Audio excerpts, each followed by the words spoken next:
क्या हो जब आपका जो वेतन है, जो वेजेस है, जो सैलरीज है, वो नहीं बढ़े इन्फ्लेशन के हिसाब से। चलिए इन्फ्लेशन कंट्रोल है 6% पे, लेकिन जो अब आदमी की आय है वो पिछले 10 साल में एवरेज सिर्फ 4 से 5% बढ़ी है। मतलब हर साल आपका जो जो आप एक ब्रेड खरीद रहे थे मान लीजिए 20 रुपए की, वो आज 50 रुपए पहुंच गई है।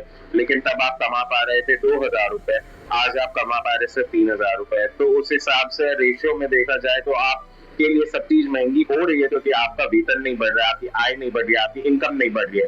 पिछले 10 साल में फॉर्मल सेक्टर में करीब 4 से 5% की ग्रोथ आई है वेजेस में, लेकिन जो इनफॉर्मल सेक्टर है, जो पक्के का नहीं चल रहा है, उसमें करीब 3.5% की ही ग्रोथ है।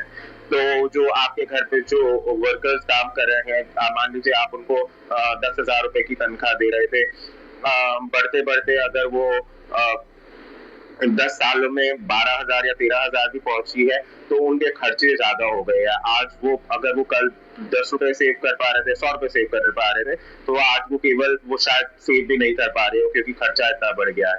तो जो इस इस इस कैटेगरी में आते हैं जिनकी वेतन इतना कम है, जिनकी सैलरी इतनी कम है, वो बहुत सारे लोग हैं इस देश में। तो उन लोगों की जो दिक्कतें हैं, उन लोगों की जो परेशानियां हैं, वो आपको कहीं भी नहीं देखने को मिलेगी, क्योंकि जो बड़े न्यूज कॉर्पोरेट्स हैं, जो नए बड़े हाउसेज हैं, वो अमीरों की ही बात करेंगे, गरीबों की बात शायद नहीं दिखाएं वो टीवी पे। स्पेशली अब जबकि सारा टीवी प्राइवेटली होल्ड चैनल्स हैं और गवर्नमेंट का बहुत सारा एडवर्टीजमेंट का पैसा उनके पास जाता है, तो वो नहीं चाहेंगे अपना धंधा खराब करना, प्रिंट मीडिया हो चाहे टेलीविजन मीडिया हो।